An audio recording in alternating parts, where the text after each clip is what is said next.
জাদু আয়না প্রকট হও।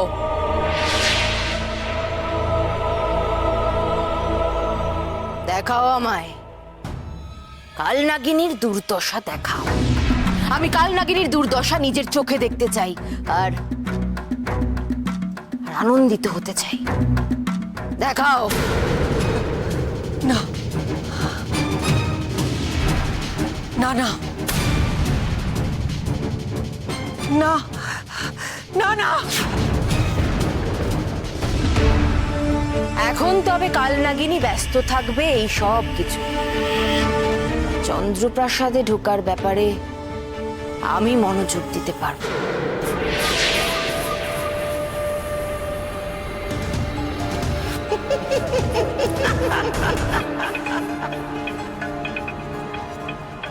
আহা হা হা কামিনী, আমার প্রতিচ্ছবি তোমার পাখিকে ব্যস্ত রাখবে, আর আমি কি করব সেটা তুমি খুব দ্রুতই জানতে পারবে।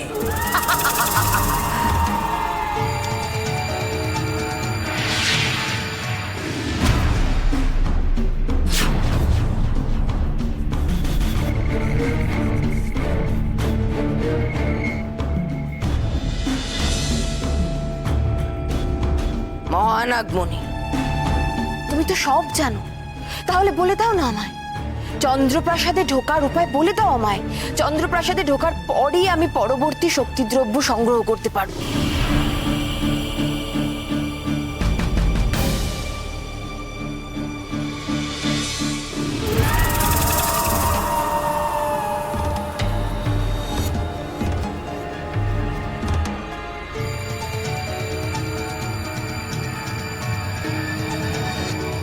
তুমি বারবার আমায় এই অস্ত্রগুলোর ছবি কেন দেখাচ্ছ? এসব কিছুর অর্থ কি? তোমাকে এই 6টা অস্ত্র সংগ্রহ করতে হবে চন্দ্রযোদ্ধাদের কাছ থেকে, কিন্তু তাদের হত্যা করতে পারবে না তুমি। তাদেরকে শুধুমাত্র পরাজিত করে এই অস্ত্র নিতে হবে, তবেই তুমি উপায় পাবে সেই প্রাসাদে প্রবেশ করার।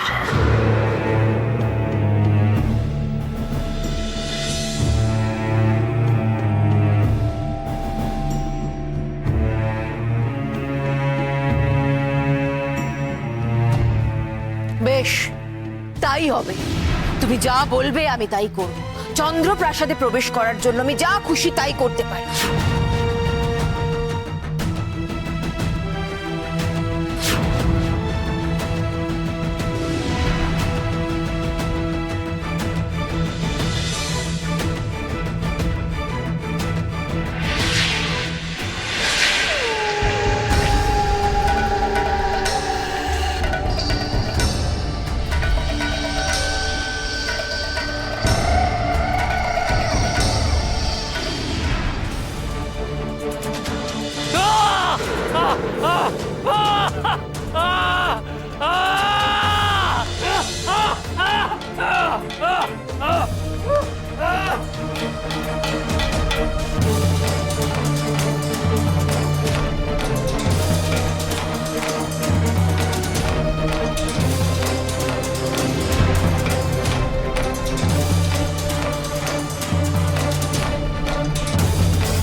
ভুল করলে সুন্দরী, এই ভুলের মাসুল তোমাকে দিতে হবে। ভুল? ভুল তো আমি তোমার উপর ভরসা করে করেছিলাম বিক্রম।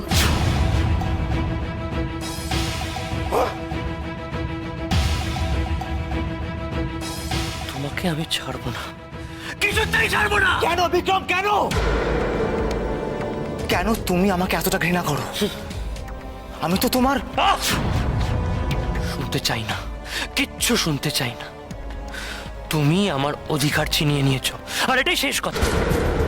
খোক্ষস রাজ্যের রাজা হব আমি, কাল নাগিনী পুত্র বিক্রম, আর কেউ না। বিক্রম, তুমি শক্তিশালী বটে, কিন্তু বড্ড ছেলে মানুষ। দেখো বিক্রম, তোমার অস্তিত্ব আমি আগে জানতাম না। আর খোক্ষস রাজ্যে কোনো রাজা নেই, আছে মহারানী হেমাক্ষী, আমার দিদি। মানি না, তোমাদের পরিবারের কাউকে মানি না। খোক্ষস রাজ্যের ওপর শুধু আর শুধু আমার অধিকার আছে, আর কারুর নয়। অবাক হয়ে যাচ্ছে আমি বিক্রম, তুমি খোক্ষস রাজার সন্তান, তাই সেই অর্থে আমার পরিবারেরই অংশ।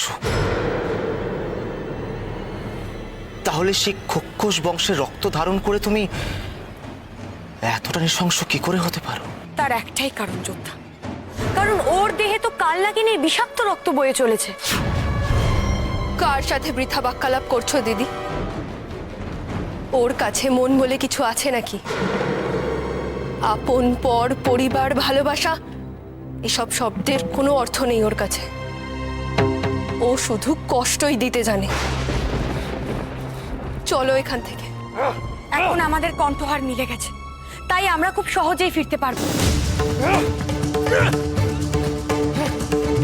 তোমার মতো বিশ্বাসঘাতকের মুখ যেন আমায় আর কোনোদিনও দেখতে না হয়।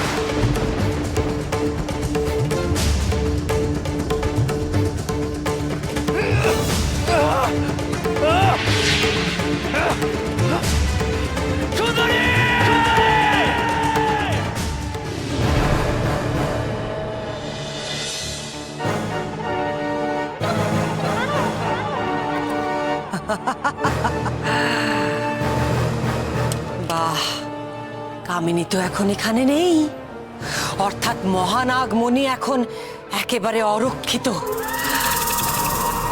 মহানাগমণি করায়ত্ত করার এই হলো সঠিক সময়।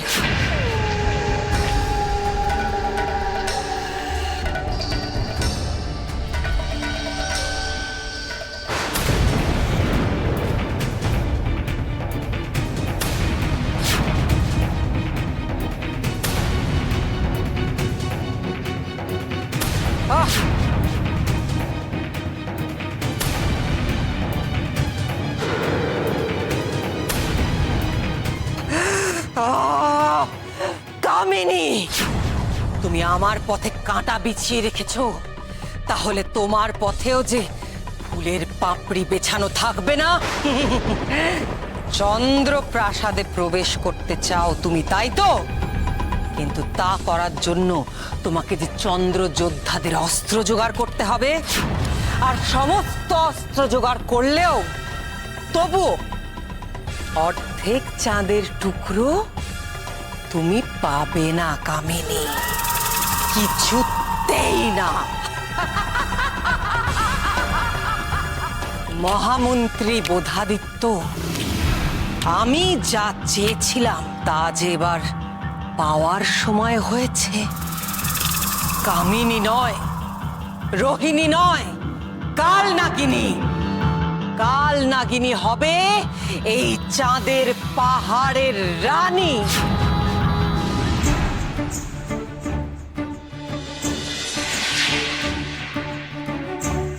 এই তো রোহিণী ফিরেছে, মোহিনীকে সঙ্গে করেও এনেছে। আহ, এতক্ষণে আমাদের শান্তি হলো বাঘু দাদা।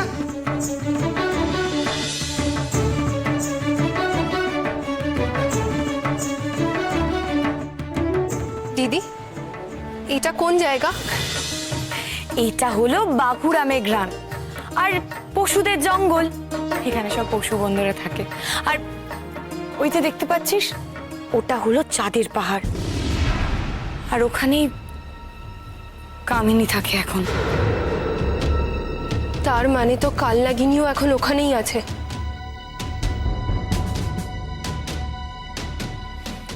এই সব আমার ভুল, আমার দোষ সব। এই কথা কেন বলছো রাজকুমারী? কারণ গহীন বনে বিক্রমকে ভরসা করে সাহায্য করতে গেছিলাম আমি। আমারই দোষ সব, সব আমার জন্য হয়েছে।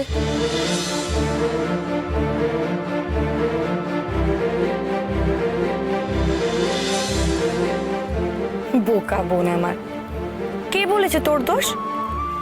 তুই জানিস তোর এই কাজের জন্য আমি সাহস পেয়েছি।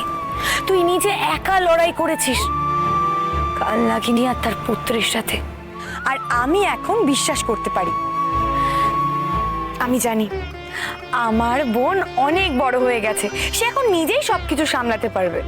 একদম। আর এতে তোমার দিদির চিন্তাটাও কমবে। আর বিক্রম যদি তোমাকে আবার কোনো ক্ষতি করার চেষ্টা করে তাহলে আমি ওকে উচিত শাস্তি দেব। হালুম, একটা নতুন নাম শুনলাম মনে হলো। তাই তো বীর পুরুষ, এই বিক্রমটা আবার কে?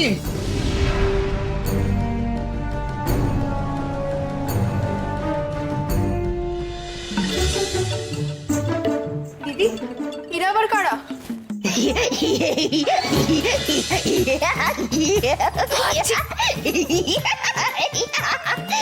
বাচ্চা হাসি হাসছে তাই।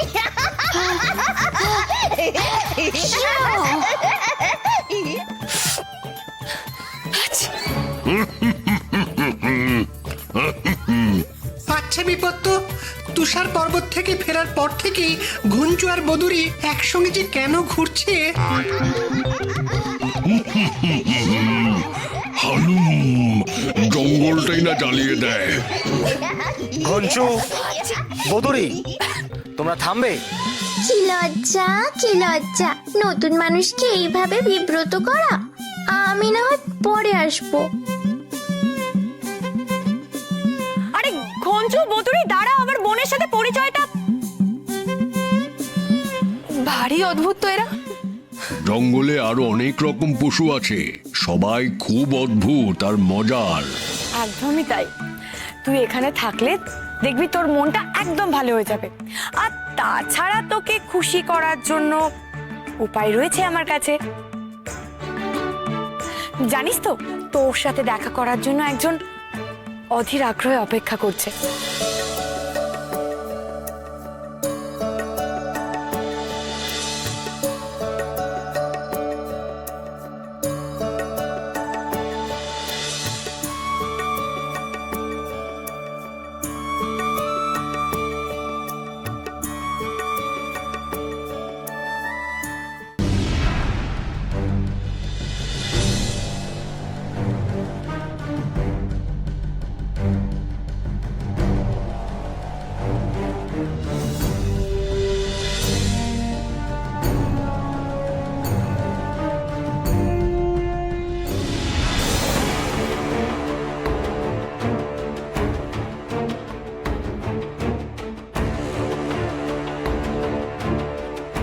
রোহিণী আমায় ডাকছে, তবে কি রোহিণীর কোনো বিপদ হলো? চন্দ্রযোদ্ধারা তো বাইরে পাহারায় আছে, আমাকে রোহিণীর কাছে পৌঁছতে হবে দ্রুত।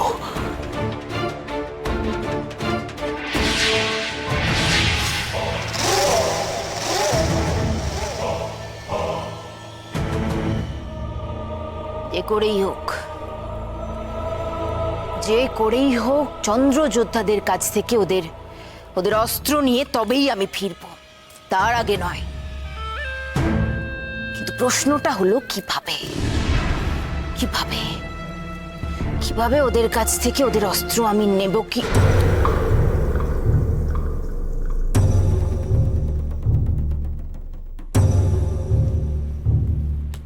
কিভাবে তা আমি বুঝতে পেরে গেছি। হত্যা যখন তাদের করতে পারবো না, তখন ছলনার সাহায্য তো আমায় নিতেই হবে।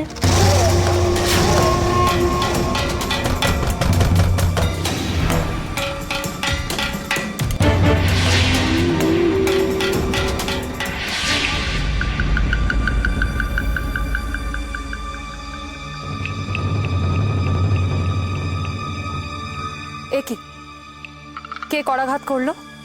কেউ তো নেই।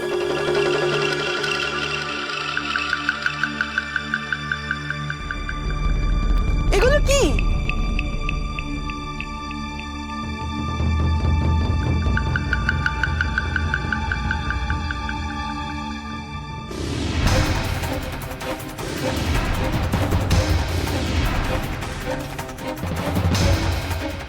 এটা কি করে হলো?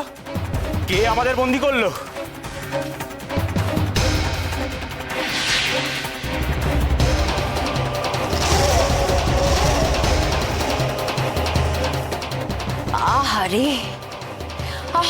চন্দ্রযোদ্ধারা তো সব বলায় বন্দি। এবার যুদ্ধ হবে কি করে? আমাদের বন্দি করে চন্দ্রপ্রাসাদে প্রবেশ করতে পারবে না কামিনী। তুমি অকারণ চেষ্টা করছো। কেন ভাবছো আমায় নিয়ে? আমায় নিয়ে ভাবার কি দরকার? তোমরা ভেসে বেড়াও না চন্দ্রপ্রাসাদে, আমোদ হবে নিশ্চয়ই। আমোদিত হয়ে কি লাভ কামিনী? আমাদের অস্ত্রের একটা আঘাতে তোমার এই বলয় এক্ষুনি চূর্ণ হয়ে যাবে। তাই বুঝি? তাই মনে হয় তোমার? এত এত দুর্বল কামিনীর শক্তি? তবে দেখো কামিনী কি করি।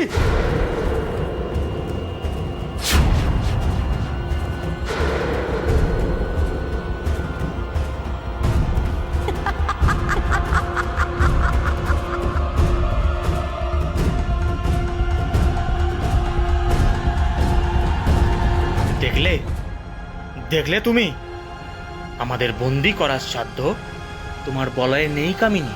আমার যা চাই তা কিন্তু বলয় বন্দি হয়েই আছে। দেখো,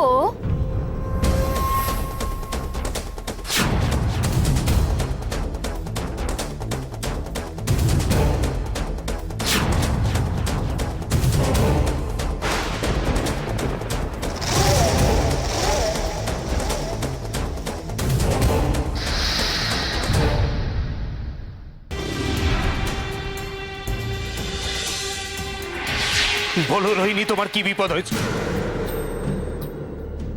মোহিনী? মন্ত্রী মশাই, আপনি এখানে? মন্ত্রী মশাই আমাদের সাথেই আছেন, আর উনি আমাদের সাথে আছেন বলেই আমরা কামিনীর বিরুদ্ধে যুদ্ধ করতে পারছি। মন্ত্রী মশাই, আমাকে ক্ষমা করে দিন।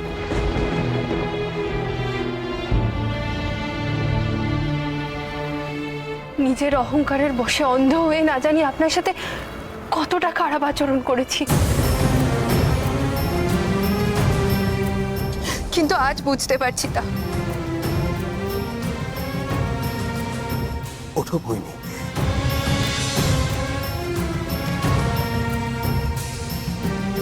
বুঝেছো যখন তখন তো আর তোমাকে কিচ্ছু বলার নেই মোহিনী।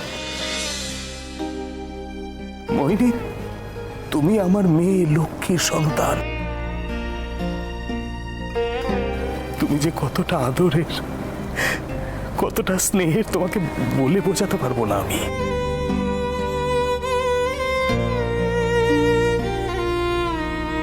চাইলে যে তোমার উপর রাগ করে থাকতে পারবো না মা।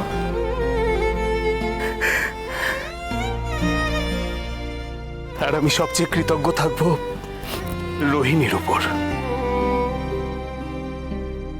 কারণ ও তোমাকে ভালো পথে ফিরিয়েছে।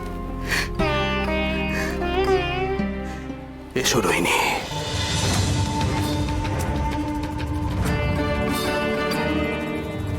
তোমরা দুই বোন একে অপরের শক্তি হও।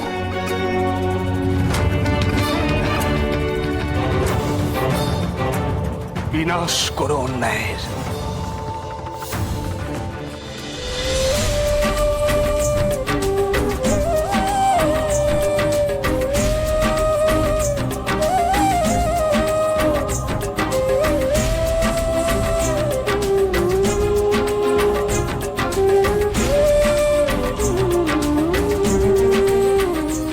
আমার বোন আমার কাছে চলে এসেছে।